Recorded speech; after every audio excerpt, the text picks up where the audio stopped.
Hello everyone. If you like what I'm doing here, please consider subscribing, liking, and commenting. It would really help the channel out quite a bit. Thank you very much.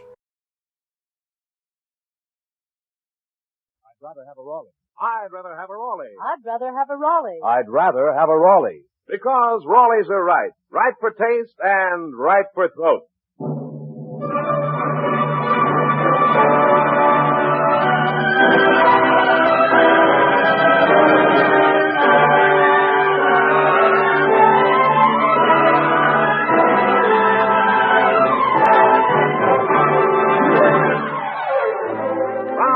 The Raleigh Cigarette Program, starring Red Skelton with Gigi Pearson, Verna Felton, our tiny singer Anita Ellis, Pat McGee, and David Forrester and his orchestra, and yours truly, Rod O'Connor.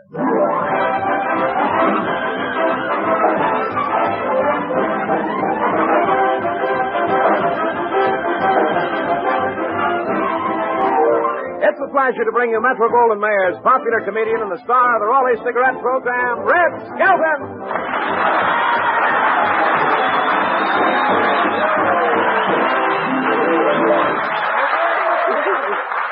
Thank you very much, and good evening, ladies and gentlemen. Good evening, Rod. It's good to see you, Red. And it's good to be able to see you, too, Rod. How are you, Red? I'm fine, Rod. How are you, Rod? Fine, and you, Red? I'm fine, Rod.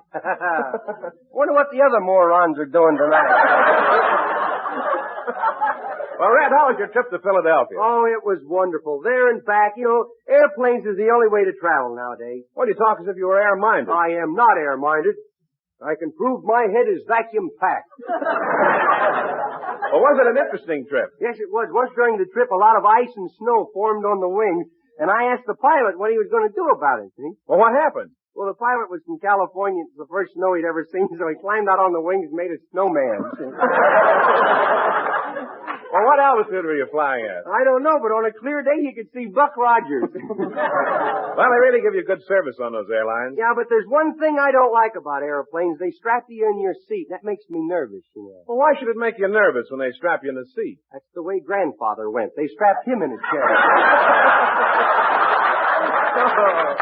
Well, they tell me the flight from here to Philadelphia is really beautiful. Yeah, what scenery. If you really want to see something beautiful, fly over Grand Canyon. Boy, that Grand Canyon. There was really an engineering job, wasn't it? Red, that wasn't an engineering job. It wasn't? No, Mother Nature did that 1,000,000 years ago. Gee, women worked like slaves in those days, too, didn't they? Well, Red, for your information, the canyon's been there for 1,000,000 years. No kidding. All that dirt was washed away ages ago by a little trickle of water. Oh, that's wonderful. Shows you what a little drip can do if he just stays with it, doesn't it? You went to Philadelphia to be master of ceremonies of the Poor Richard Award dinner in honor of Ted Gamble, didn't you, Red? Yeah, that's right. What a reception they gave me. Mayor Samuel of Philadelphia met the plane, and is he tiny? Really little fella, huh? Oh, a little. Mayor LaGuardia calls him Shorty. He pulled his... Thank you very much. Thank you, both of you. The mayor pulled his socks up one day and was blindfolded for 2 hours. Well, did the audience like you in Philadelphia? Yes, after my show, Roger Clipp, president of the Poor Richard Club, wanted me to run for office. What office? The Santa Fe ticket office. I'm proud of that. That's my joke. Well, I hear the chief of police gave you a fine traffic horse. Yeah, can you imagine me with a horse? Well, if you don't want it, give it to me. Well, with a meat shorty, John, don't be silly. I'll stew it myself. Well, it sounds like you really had fun. Yeah, I did. While I was there, I went over to Valley Forge and I saw the bed that Washington slept in. 6 families are living in it. Hey, I found out that George Washington had the first pair of false teeth that was ever made. Old wooden choppers they were. Really? Now, you see, he used to be Martha's peanut brittle tester. Well, pardon me, Red. I hate to change the subject, but I have a message from the makers of Raleigh cigarettes. Well, look, Rod, we're running a little short of time tonight, so I don't think we'll have time for that, so let's skip it.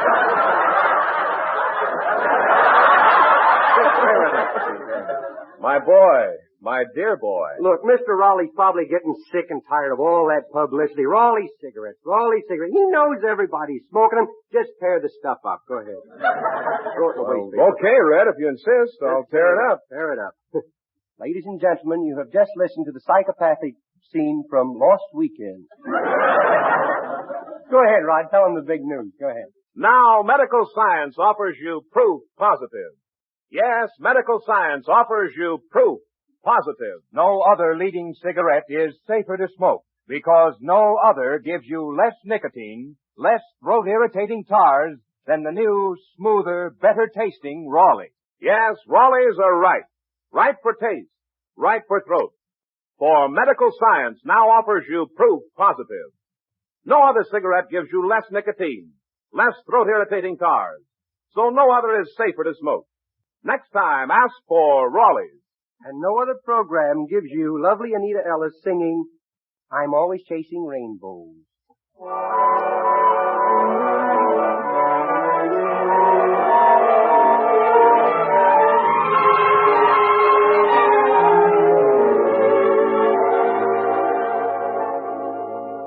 I'm always chasing rainbows,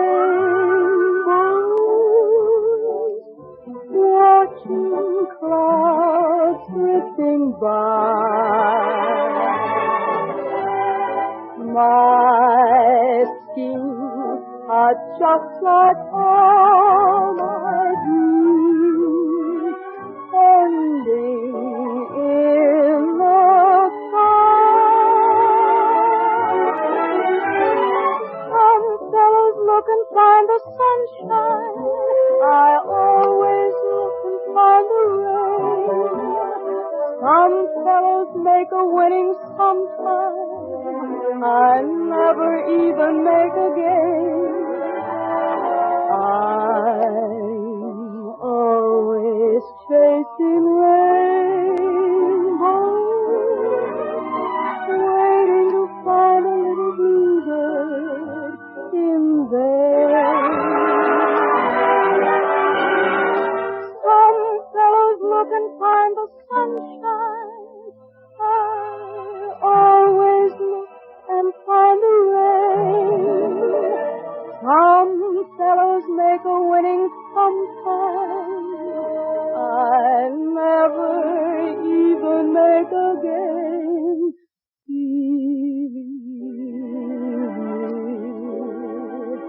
I'm always chasing rainbows, waiting to find a little bluebird in there.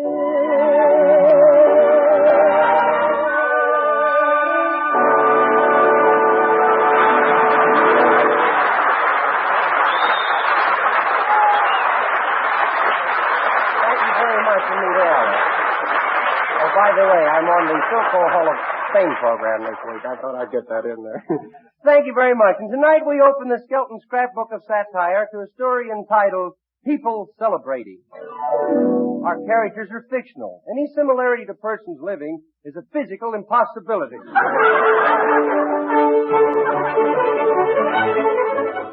This is the story of Clem Cadiddlehopper, the boy from the country, who loves nature in spite of what she did to him. He's on his way to his girl, Sarah Dew, to help celebrate her 21st birthday.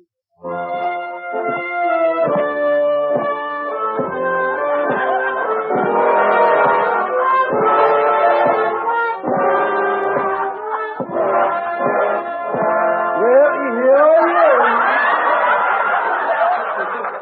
Happy birthday to you.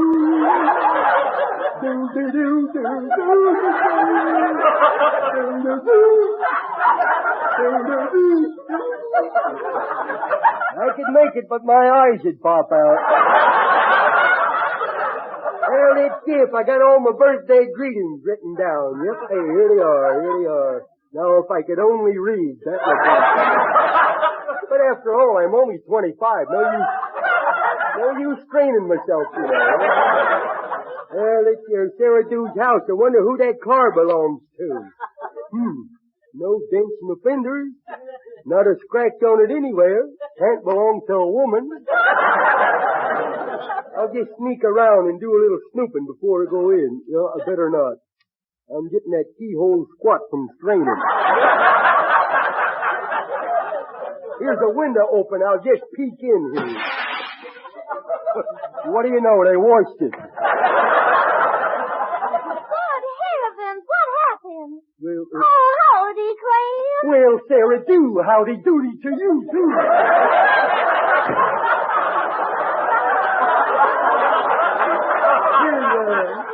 Here, I brought you a birthday present. It's some perfuming. Well, what is it, Chanel number 5? No, it's Rabbit Hutch number 3.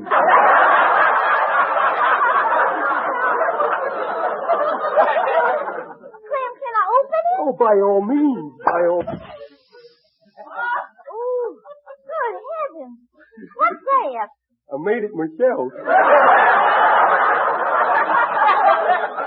Let me smell it, will you? I guess I put too much kerosene in it. Kills the smell of the cabbage, doesn't it? Say, are you all alone here? No, gentleman friend is here. Come on in and meet him, please. Well, I'd love to. Any friend of yours is an enemy of mine. Sam, this is Jean Dowds and this is Clem. I'm glad to see you.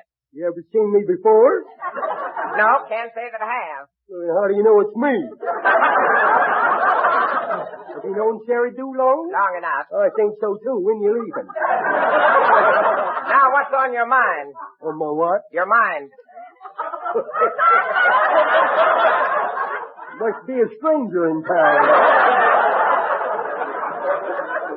Look, I want you to know nobody's stealing my girl, Bud. Now, boys, put on your coat. You shouldn't be fighting over me because I ain't with it. I know that, but it's the principle of the thing. You're my girl. Nobody's going to steal my girl. Oh, that was sweet, and I'm going to give you a great big kiss. Why? What do you got against me? Terry do. I think Clem and I should figure out something in the way of a celebration, seeing as how it's your birthday. Well, what can we do for excitement that's different? Well, let's go down to the butcher's shop and tickle pig's feet. There's a dance at the Elks Club. We could go there. Well, Clem, are you an elk? Are you looking for trouble? He just means, are you a member of the Elks? Well, I heard him. What are you doing, siding in with him now? How can I be an elk with a moose face like mine? You're just like my pa said. You're a moron, stupid, half-witted, and ill-mannered. Okay, but you tell him if he ever lies about me, there's going to be trouble. Hey, let's go to a high-class nightclub and celebrate. Oh, no, because in them risky places, we'd have to drink. Well, I should hope so. It's cold out tonight. Hey, I've got it. Let's get down to my sawmill and get some steam up in the boilers and blow the whistle. One for each year. Well, that would be charming. What a delightful idea.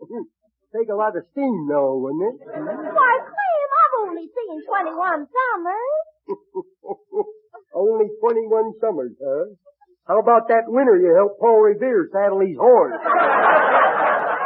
Well, let's all go to my sawmill. My car's stacked up outside. Okay.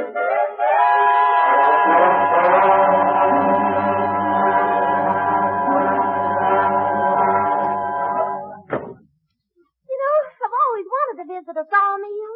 Look at all them big logs. Yes. Hey, what kind of wood is that? Bird's eye maple? No, that's cockeyed walnut. No, it's bird's eye.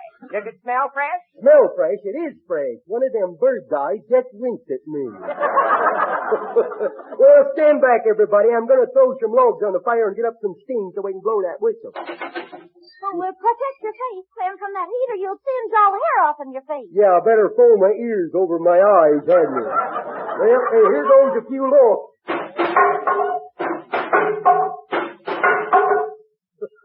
What do you know? Didn't get a one of them in. Here, let me do it. You're just as helpless as a new bride without a can opener. Well, I think I can do it, if you don't mind. Hey, Clem, better not put too much in. That steam is up to 150 pounds now, and the boil will only take 160. Exciting, ain't it?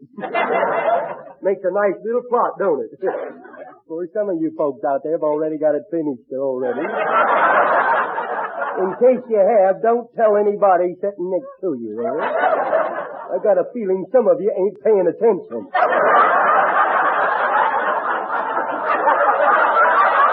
And you you better pay attention because after the show, I'm going to pull some of the sponsors' tricks. I'm going to ask questions. Now, I know all about boilers. I'll just throw in some more logs on the fire. There. Now we'll just open the safety valve. It's stuck. Now what?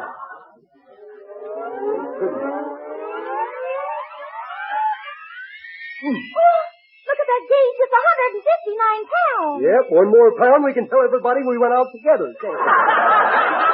Run, there it goes. Sarah, are you all right? Yes, but Clem is still in there.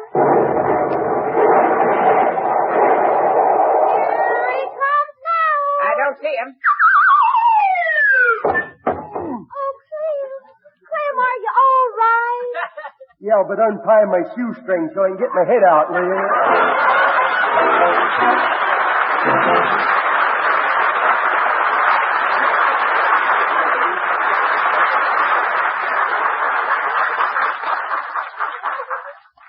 Now, medical science offers you proof positive. Yes, medical science offers you proof positive. No other leading cigarette is safer to smoke because no other gives you less nicotine, less throat-irritating tars than the new, smoother, better-tasting Raleigh. Babe Ruth, immortal of American baseball, says, quote, Raleighs are right.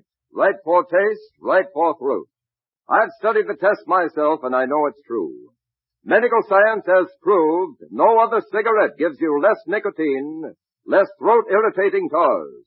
So no other is actually safer to smoke. You're right, Babe Ruth. Raleighs are right.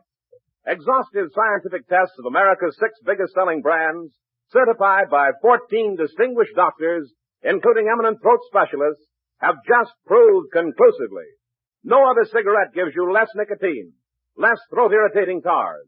So no other is actually safer to smoke. See if you don't agree, Raleighs are right. Right for taste, right for throat. Try Raleighs. Enjoy Raleigh's rich tobacco, that milder, smoother, more satisfying Raleigh flavor. Remember, medical science now offers you proof positive. No other leading cigarette is safer to smoke because no other gives you less nicotine, less throat-irritating tars than the new, smoother, better-tasting Raleigh.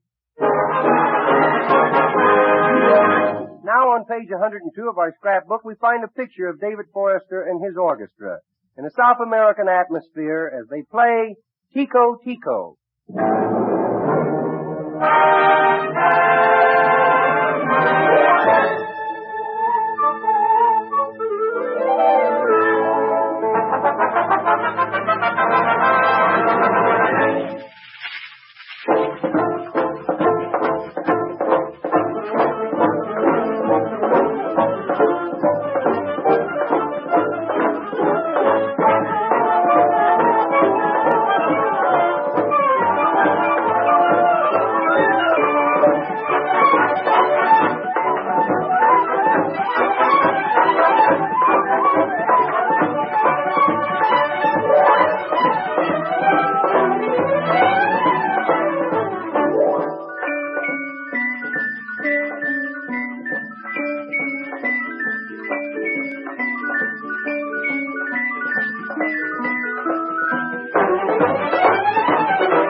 Yes, sir.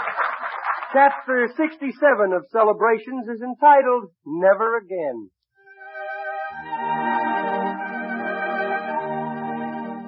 Everyone wants to rest after they've celebrated a little, but it's a little difficult in the house where the mean little kid lives.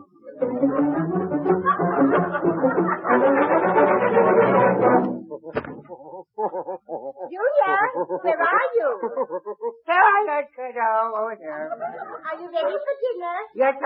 Hey, Nemo, for once, can I have me dessert first and the soup last? What's wrong with the regular way? Well, by the time something good comes along, I'd all filled up, you know.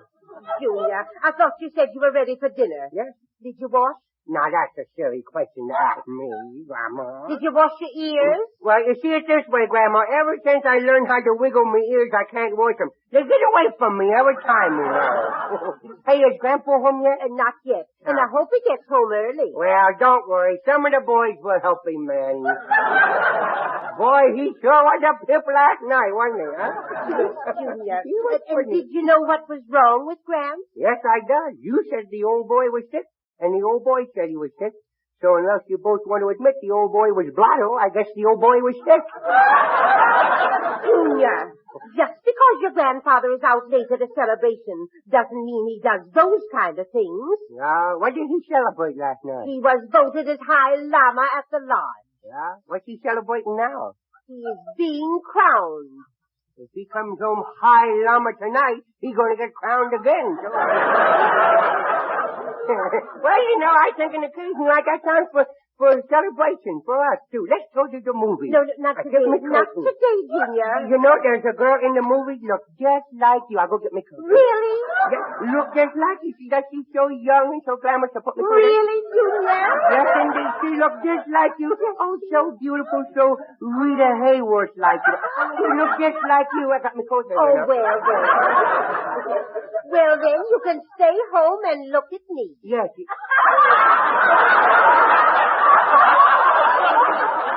I thought I had her that time. Please take me to the show. I've already got me coat.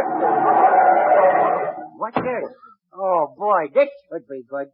Look what's coming up the house here. Look. Hiya, Grandpa. Oh, please, Junior, speak softly. Oh, never again. Boy, he looked like he found that lost weekend, don't he? Oh, that poor man. I better go fix his bed. It's already did. I already did. When he laid down, the springs were snapped and throw him against the ceiling. You wouldn't do a thing like that, Junior. You're kidding me. You just keep laughing, kiddo. Listen.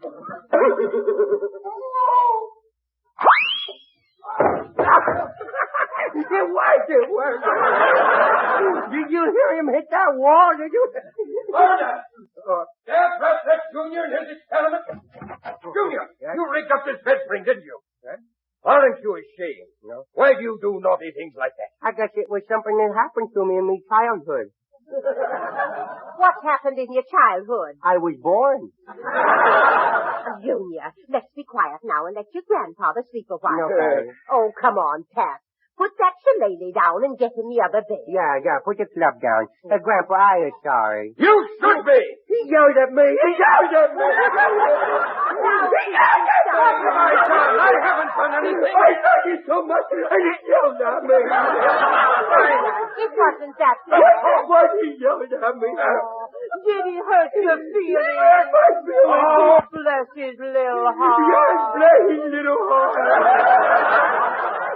Junior! I'm sorry, Junior. Here. Now, don't cry, and Gramps will give you a dime. Here. No, I know you don't. None of them red ones. I found out them's pennies. Oh, yes? And pray, who told you that? Well, pray, I found out for myself. The man down the candy store, I bought 10 jawbreakers, and he tried to take 9 of them back. Goodness, I was never so embarrassed in all my life. Goodness. Julia, I hope you gave the 9 jawbrokers back. What the...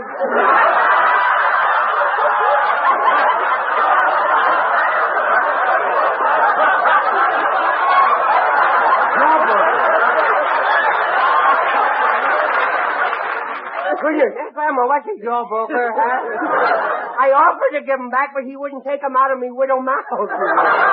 Bernard, can't you take him out of here? Junior, you better leave, and please behave. You're making me nervous, too. Yes? Yes, look at my hands. Yeah. They're shaking. Yeah. Look at them. I see them. Look close. Oh, no. One step and I walk into the beating of my life, boy. Something tells me, kiddo. Dear, you know, Pat, if I could get someone to look after the house, I'd have a nervous breakdown. Yeah, why do you say broke down?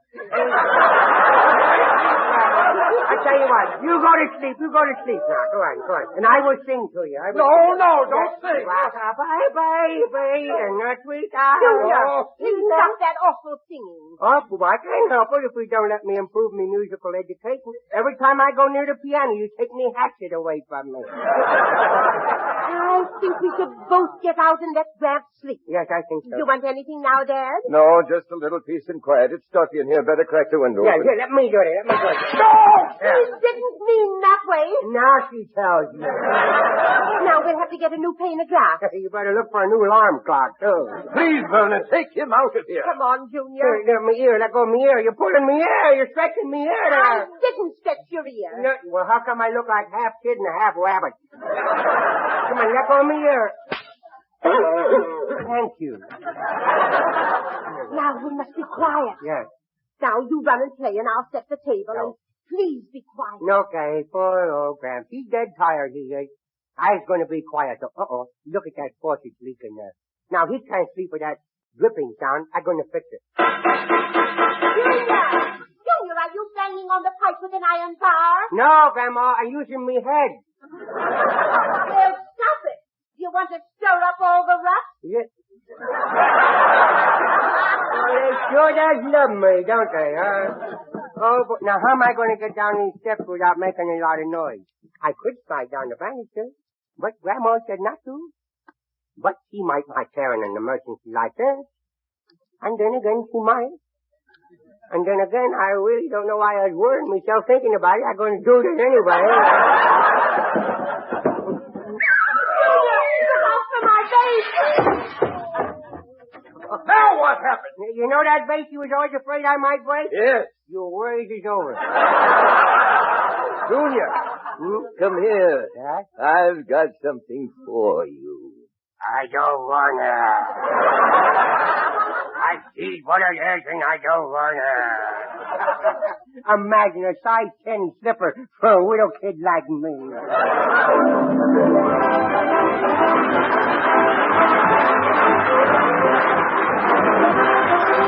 And remember, we'll all be with you on every Tuesday night at the same time. Red Skelton, Dave Forrester and his orchestra, Anita Ellis, Verna Felton, G.G. Pearson, our guest, Wonderful Smith, and yours truly, Rod O'Connor. Until next Tuesday, then. This is Red Skelton saying goodbye now. Thanks for listening. And remember, give the servicemen a ride. Attention, veterans. When writing the Veterans Administration, be sure to give complete information. Full name, not just initials. Full address. Service serial number, date of birth, and service record. This will ensure speedier service for you. And remember, listen to Hildegard tomorrow night, and the People Are Funny without Link Letter Friday night over most of these stations. Red Skelton is heard in this program through the courtesy of Metro Goldwyn Mayer.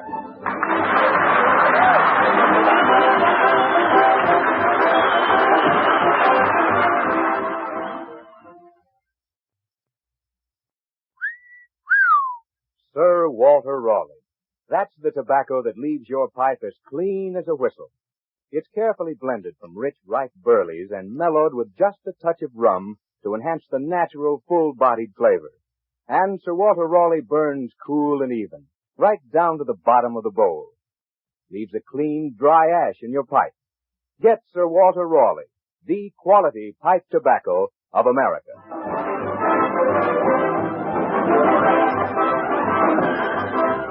Red Skelton is brought to you by the Brown and Williamson Tobacco Corporation. This is NBC, the National Broadcasting Company.